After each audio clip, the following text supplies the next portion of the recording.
Hello everyone, मैं ममतेश गुप्ता। आज देखेंगे सी टेट का प्रीवियस पेपर जो हुआ था 24 जनवरी 2023 को।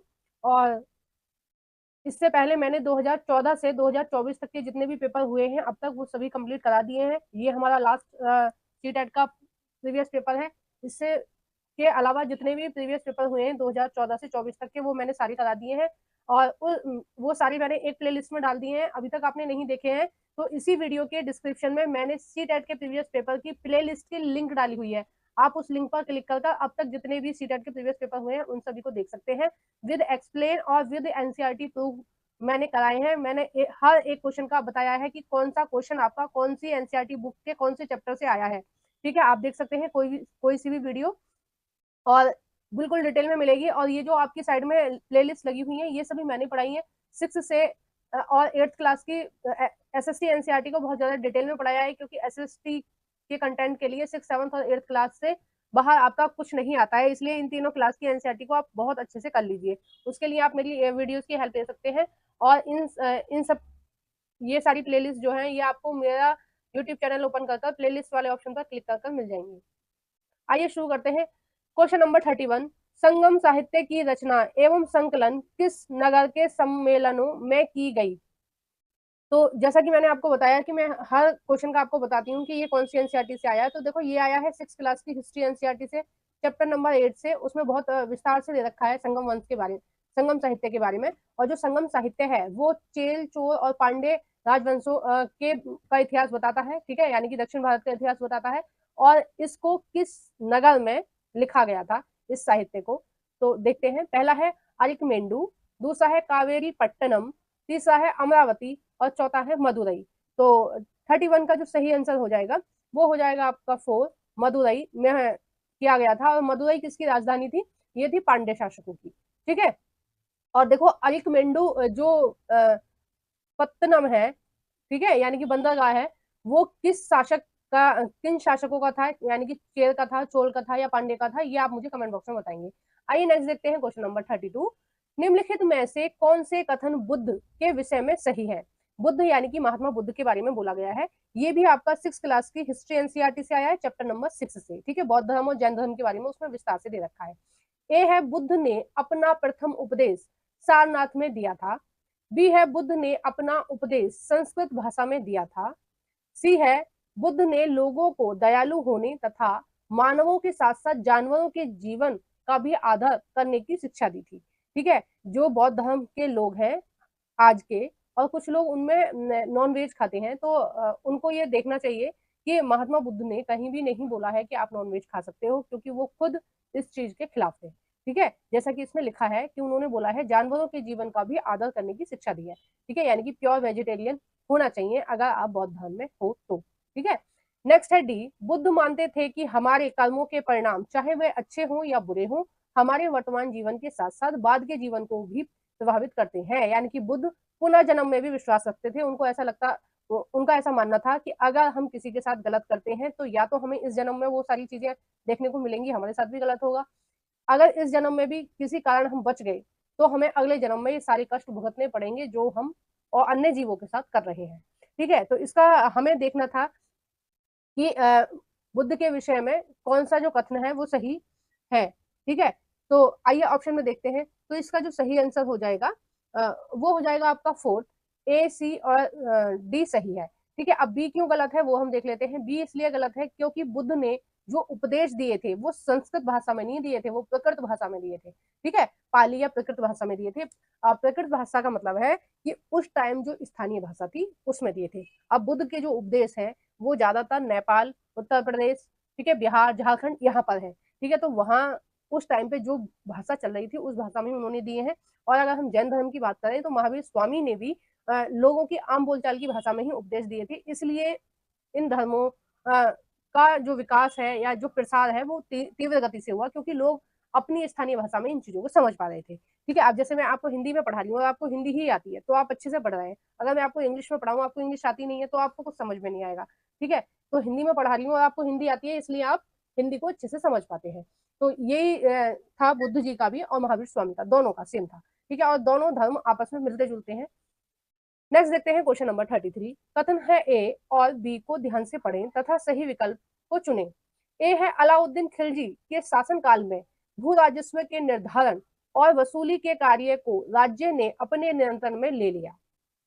ठीक है, तो ये जो कथन है ये बिल्कुल ही सही है कि उन्होंने ले लिया था ऐसे भू राजस्व का, जो भी भू राजस्व यानी कि कृषि का टैक्स। ठीक है, यानी कि जो किसान टैक्स देते थे उसको बोलते थे भू राजस्व। ठीक है, राजस्व यानी टैक्स और भू राजस्व यानी कि जो किसान देते हैं।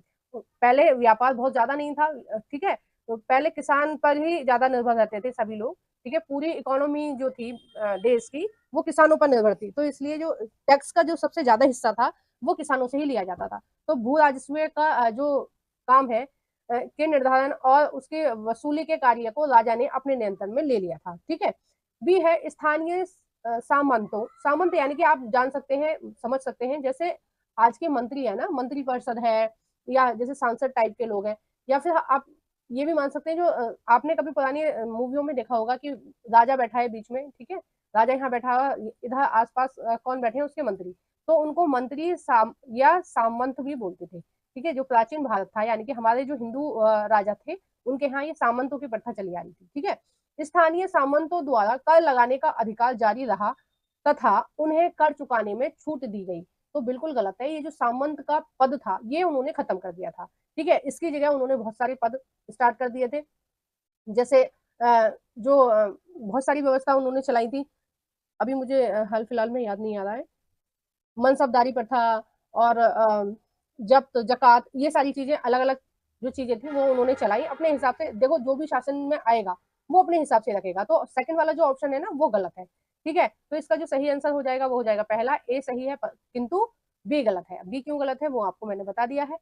और देखो ये वाला जो क्वेश्चन आया है आपका अलाउद्दीन खिलजी वाला, ये आया है 6 क्लास की हिस्ट्री एनसीईआरटी से, चैप्टर नंबर 3 से। ठीक है, दिल्ली सल्तनत वाले चैप्टर से आया है। क्वेश्चन नंबर 34, निम्नलिखित में से कौन से कथन मणिमेखलाई महाकाव्य के विषय में सही है। ठीक है, मणिमेखलाई काव्य का जो जिक्र है या जो टॉपिक है वो आपका दिया है 6 क्लास की हिस्ट्री एनसीईआरटी में, चैप्टर नंबर 10 से। ठीक है, चैप्टर नंबर 10 में दे रखा है, बड़े विस्तार से दे रखा है। और चलो आगे हम आगे की बात आगे करेंगे। ऑप्शन है ए, यह तमिल में लिखा गया है, बिल्कुल सही है। बी है, यह सतनार नामक कवि द्वारा लिखा गया था, बिल्कुल सही है। सी है, इसमें केवलन और माधवी की बेटी की कहानी है, बिल्कुल सही है और बहुत इंपॉर्टेंट है ये क्वेश्चन, कई बार पूछा गया है। डी है, यह लगभग 2500 वर्ष पूर्व लिखा गया है, नहीं, ये लगभग 1400 वर्ष पूर्व लिखा गया है। और ये क्वेश्चन आपको बता रहा है कि कितना ज्यादा डिटेल में क्वेश्चन पूछा जा रहा है। ठीक है, चारों ऑप्शन उन्होंने बिल्कुल, तीनों ऑप्शन बिल्कुल सही दिए हैं, और चौथे में क्या गड़बड़ किया है, केवल सन का। ठीक है, जो चीज आप ये सोच कर छोड़ देते हो कि ये तो क्या ही पूछी जाएगी, उसको छोड़ो, मेन मेन देख लेते हैं, तो मेन मेन नहीं पूछता। अब सी टेट के एग्जाम में बहुत ज्यादा टिपिकल चीजें पूछी जाती हैं, बहुत ज्यादा। ठीक है, तो इसको आप एनसीईआरटी को line to line, word to word अच्छे से कर लीजिए। अगर आप अच्छे से नहीं करेंगे तो आपका सी टेट क्लियर करना बहुत ही मुश्किल हो जाएगा। तो बिना एनसीईआरटी के पढ़ोगे तो बिल्कुल ऐसे ही है जैसे अंधेरे में तीर चलाना। ठीक है, बिल्कुल आपकी जो मेहनत है वो भी कहीं ना कहीं बर्बाद हो रही है, आपका टाइम खराब हो रहा है। इससे अच्छा है कि आप एनसीईआरटी को रीड करो, कम से कम 2 बार करना। ठीक है, और मैंने आपको बता दिया है उसके लिए वीडियोस की हेल्प ले सकते हैं। तो इसका जो सही आंसर हो जाएगा वो हो जाएगा ए, बी और सी सही है। और अगर आपको टाइम मिले तो इस केवलन और माधवी की कहानी पढ़ना, बहुत अच्छी कहानी है, बहुत इंटरेस्टिंग है। 2 पार्टों में है ये कहानी, एक पार्ट की किसी और कवि ने लिखी है और दूसरे पार्ट की सत्यनारायण जी ने लिखी है। ठीक है, बहुत ही अच्छी कहानी है। क्वेश्चन नंबर है 35, अहोम लोग वर्तमान समय के डैश से आकर ब्रह्मपुत्र घाटी में आ बसे। पहला है वो हमारे यहाँ जब आए, अहोम लोग जो आए हमारे यहाँ, वो किस देश से आए थे। अब देखो अहोम जनजाति कहाँ पाई जाती है, कहाँ पाई जाती है, असम में पाई जाती है। ठीक है, असम में आके बसे थे, तो असम के पास वाला कौन सा देश होगा जिससे आके बसेंगे। पहला है बांग्लादेश, दूसरा है म्यांमार, तीसरा है लाओस, चौथा है कंबोडिया।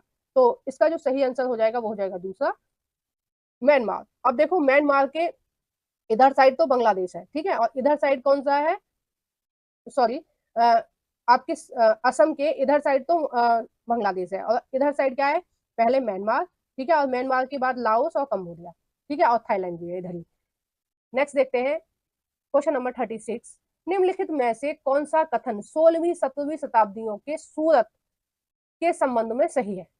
ठीक है, 16वीं और 17वीं शताब्दी के बारे में बोला गया है, और इसमें पूछा गया कि कौन सा कथन सही है। ए है, देखो ये मैं आपको बता देती हूँ, ये आपका आया है 7th क्लास की हिस्ट्री एनसीईआरटी से, चैप्टर नंबर 4 से, और ये भी आपका 7th क्लास से ही आया है। चैप्टर का नाम अभी मुझे याद नहीं आ रहा है, लेकिन मैंने ये पढ़ा है, अच्छे से पढ़ा है कि ये ओहम जनजाति के जो लोग थे ये असम में आए थे, और बाद में जो मुगल शासक थे, मुगल शासकों ने अपना जो शासन था वो यहाँ तक भी बढ़ा लिया था। ठीक है। ए है, यह पश्चिम एशिया के साथ व्यापार करने के लिए मुख्य द्वार था। जो सूरत है, सूरत कहाँ पर है? सूरत है आपका गुजरात में। ठीक है। तो इन्होंने गुजरात के बारे में पूछा है कि गुजरात के विषय में कौन सा आंसर जो है वो सही है। आपको पता है पहले जो व्यापार किया जाता है, ज्यादातर जो व्यापार किया जाता था वो सूरत से। ठीक है। अगर हम बात करें पश्चिम की तो सूरत से, अगर हम बात करें पूर्व की तो विशाखापट्टनम है। ठीक है। और बहुत सारे वहां पर वो है, पश्चिम बंगाल में कोलकाता है, तो वहां से व्यापार किया जाता था। तो ये आपका 7th क्लास की एनसीईआरटी चैप्टर नंबर 4 में इसका बहुत अच्छे से दे रखा है। यह पश्चिमी एशिया के साथ व्यापार करने के लिए मुख्य द्वार था। बी है, इसे मक्का का प्रस्थान द्वार भी कहा जाता है। यानी मक्का क्या है, जो हज करने जाते हैं ना मुस्लिम लोग, जो हज करने जाते हैं तो वो यहीं से जाते हैं, सूरत से। ठीक है। क्योंकि बहुत से हाजी यात्री यहाँ से जहाज अ, यहाँ से जहाज से रवाना होते हैं। ठीक है। और जो नमाज पढ़ी जाती है वो हमेशा पश्चिम की तरफ मुंह करके करी जाती है, और उसको शायद किबला बोलते हैं। उसका मेन कारण यही है कि जो मक्का मदीना है, ठीक है, जो पवित्र स्थान है मुस्लिमों के लिए, वो अपने मक्का और मदीना की तरफ मुंह कर नमाज अदा करते हैं। ठीक है। सी है, अंग्रेज इतिहासकार ओविंगटन के अनुसार किसी भी समय पर भिन्न भिन्न देशों के औसतन 5,000 जहाज इस बंदरगाह पर देखे जा सकते थे। तो इसका जो सही आंसर रहेगा वो हो जाएगा ए और बी दोनों सही है। ठीक है। तो ऐसे साक्ष्य मिले हैं कि सूरत से व्यापार होता था यूरोप के लिए, है ना, और बाकी के जो एशिया के देश हैं उनके लिए। बाकी के एशिया के देशों से मतलब है जैसे ईरान है, इराक है ना, अरब कंट्रीज है उनमें। नेक्स्ट देखते हैं क्वेश्चन नंबर 37। प्रचारकों ने से रामपुर में एक मिशन खोला। उस समय यह क्षेत्र निम्नलिखित में से किस कंपनी के अधीन था? बहुत ज्यादा डिटेल में क्वेश्चन पूछे जा रहे हैं, बहुत ज्यादा डिटेल में। अगर आपने बिल्कुल ऐसे सरसरी नजर से किसी के नोट्स खरीद रखे हैं और ऐसे ही आपने सरसरी नजर से वो पढ़ लिए है, तो बहुत मुश्किल है सीटेट का। 2021 के बाद से बहुत ज्यादा डिटेल में क्वेश्चन पूछे जा रहे हैं और बहुत टफ पेपर आ रहा है।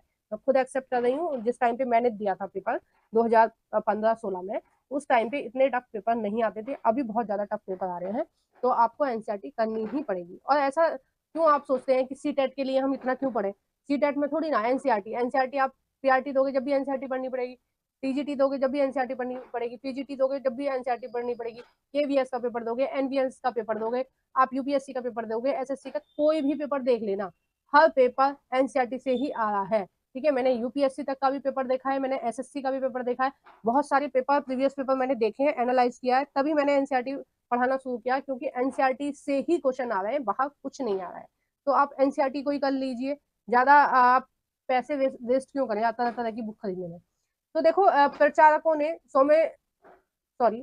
सेरामपुर में एक मिशन खोला। उस समय यह क्षेत्र निम्नलिखित में से किस कंपनी के अधीन था? आपको पता है कि हमारे देश में बहुत सारी कंपनी आई शासन करने के लिए, डेनिश और ब्रिटिश, फ्रेंच और पुर्तगाली, है ना।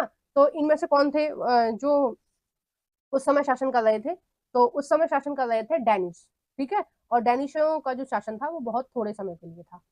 नेक्स्ट देखते हैं। और देखो ये जो आया था आपका, मैं एनसीईआरटी भी बताना आपको भूल गई, कौन सी एनसीईआरटी से आया? ये आया है आपका 8th क्लास की एनसीईआरटी से क्वेश्चन आया है, और ये आपका शायद 2nd या 3rd चैप्टर से आया है ना।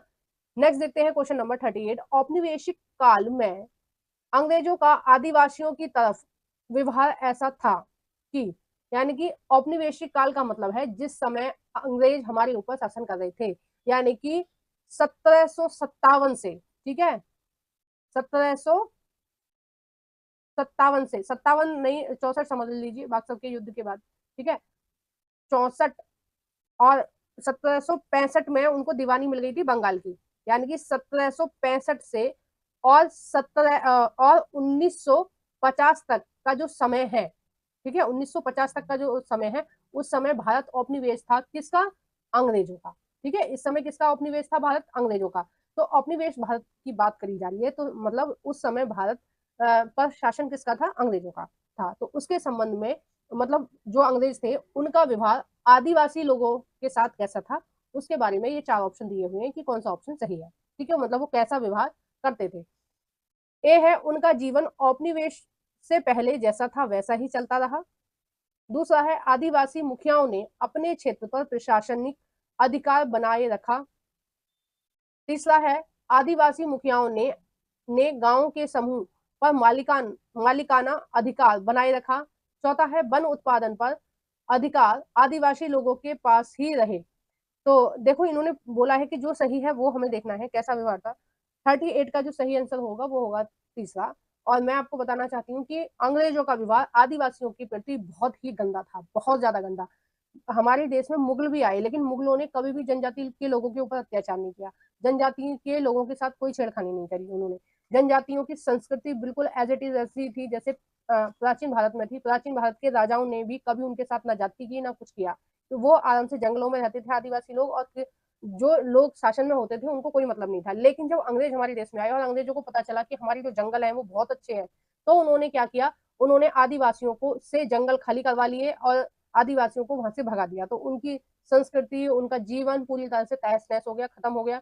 जबकि आदिवासी लोग काफी इंटेलिजेंट थे, उनको काफी चीजों के बारे में पता था, जड़ी बूटियों का बहुत अच्छे से ज्ञान था उनको, और वनों को उन्होंने सहज के संभाल के रखा था। ठीक है, आज भी जनजाति के लोग बहुत सारे इलाकों में, चाहे आप उत्तराखंड की बात करें, चाहे झारखंड की, चाहे मध्य प्रदेश की, वनों की रक्षा करते हैं और वनों को अपने माता पिता की तरह सम्मान देते हैं। ठीक है, और आजकल के मतलब ऐसे भागा दौड़ी वाले समय में भी बहुत ज्यादा वनों की देखभाल करते हैं वो, है ना। लेकिन जब अंग्रेज आए तो उन्होंने खाली करा लिया, और उन्होंने क्या किया कि उनका जो प्रशासन था उनको बिल्कुल पूरी तरह से खत्म कर दिया। ठीक है, और वनों का जो उत्पादन था उस पर अपना अधिकार जमा लिया अंग्रेजों ने बहुत बुरा किया था आदिवासियों के साथ। जो आदिवासी बहुत पिछड़े रह गए उसकी मेन कारण ये है। लेकिन एक चीज सही रही थी कि आपने जैसे पुरानी मूवियों में देखा होगा, कबीले का सरदार है, इस तरह से, है ना। तो जो छोटे छोटे गांव होते थे आदिवासियों के, उन पर कभी भी उन्होंने अपना अधिकार नहीं खोया था आदिवासी लोगों ने। ठीक है, तो आदिवासियों का जो मुखिया होता था गांव का, उस समूह पर उस पूरे समूह का जो मालिक होता था वो वही होता था, आदिवासी लोग ही होते थे। मतलब जो भी उनका मुखिया होता था वही होता था, अंग्रेज इसके मुखिया नहीं होते थे। लेकिन अंग्रेजों ने जंगल पर पूरी तरह से कब्जा कर लिया था और उन लोगों को जंगल की संपदा से पूरी तरह से हटा दिया था। जब हमारा देश आजाद हुआ तो आदिवासी लोगों ने अपनी बात रखी, और कुछ जो समाज सुधारक थे उनका भी ध्यान आदिवासी लोगों पर गया। और उसके बाद संविधान में उनके लिए आरक्षण की व्यवस्था इसीलिए की गई है क्योंकि उनके साथ भी कहीं ना कहीं अत्याचार किया सॉरी उन्होंने अंग्रेजों ने। ठीक है, कहीं ना कहीं अंग्रेजों ने उनके ऊपर अत्याचार किया, और इसलिए वो काफी पिछड़े हुए रह गए। अब देखते हैं क्वेश्चन नंबर 39। और इसमें सूची 1 दे रखी है और सूची 2 दे रखी है, हमें मिलान करना है कौन सा क्या है। और ये आया है आपका 39 वाला जो क्वेश्चन है, ये आया है आपका 8th क्लास की हिस्ट्री एनसीईआरटी से, चैप्टर नंबर 6 से। और ये उस टाइम के पूरी डेट दे रखी है जिस टाइम पे जो अंग्रेज थे, अंग्रेजों ने सोचा कि जब हमें भारत पर शासन करना है तो हमें क्या करना पड़ेगा, यहाँ के लोगों को थोड़ा सा शिक्षित करना पड़ेगा। थोड़ा सा शिक्षित करना पड़ेगा मतलब इतना शिक्षित करना पड़ेगा कि ये कामकाजी भाषा सीख जाए। ठीक है, तो लॉर्ड मेकाले नीति लेके आए कि हमें भारतीयों को इतना पढ़ाना है और ऐसा पढ़ाना है कि वो शकल से भारतीय हों लेकिन वो अकल से कैसे हो, अकल से वो अंग्रेज हो। यानी कि उनको इस तरह से पढ़ाया जाए कि वो अपनी संस्कृति को भूल के हमारी संस्कृति को अपनाएं, और हमें काम करने के लिए जो लोग चाहिए वो हमें मिल जाएंगे। जैसे दफ्तरों में काम करने क्लर्क है, कोई टीचर है, इस तरह के लोग भी तो चाहिए थे। सारे लोग तो इंग्लैंड से नहीं आ रहे थे, इसलिए उन्होंने थोड़ा थोड़ा पढ़ाना शुरू कर दिया, और उस थोड़ा थोड़ा पढ़ाने के लिए उन्होंने कुछ विद्यालय खोले। ठीक है, अब जैसे कलकत्ता में मदरसा खोला गया था। तो कलकत्ता में मदरसा कब खोला गया था, 1781 में। ठीक है, बी है बनारस संस्कृत कॉलेज, बनारस में संस्कृत कॉलेज कब खोला गया था, 1791 में। ठीक है, सी है अंग्रेजी शिक्षा अधिनियम कब आया था, अंग्रेजी शिक्षा अधिनियम आया था 1835 में। ठीक है, और डी है वुड डिस्पैच, इसके बारे में तो आपने बहुत अच्छे से पढ़ा होगा, अंग्रेजी शिक्षा के बारे में भी पढ़ा होगा बीएड में। ठीक है, उसमें चैप्टर है, मुझे ध्यान है, वुड डिस्पैच के बारे में पढ़ा होगा। और ये वुड डिस्पैच को हिंदी में बोलते हैं वुड का महाअधिकार पत्र, है ना, ऐसा कुछ करके है। तो इसका जो संबंध है वो है 1854 में आया था। ठीक है, ये दोनों डेट तो मुझे बीएड से ही याद है। तो इसका जो सही आंसर हो जाएगा वो हो जाएगा दूसरा। ठीक है, मिलान आप कर लेना, मैंने बता दिया आंसर आपको। और इस वीडियो का जो लास्ट क्वेश्चन है उसको हम देख लेते हैं। क्वेश्चन नंबर 40, गुलामगिरी एक पुस्तक जिसका अर्थ है गुलामी किसने लिखी थी? सही उत्तर चुने।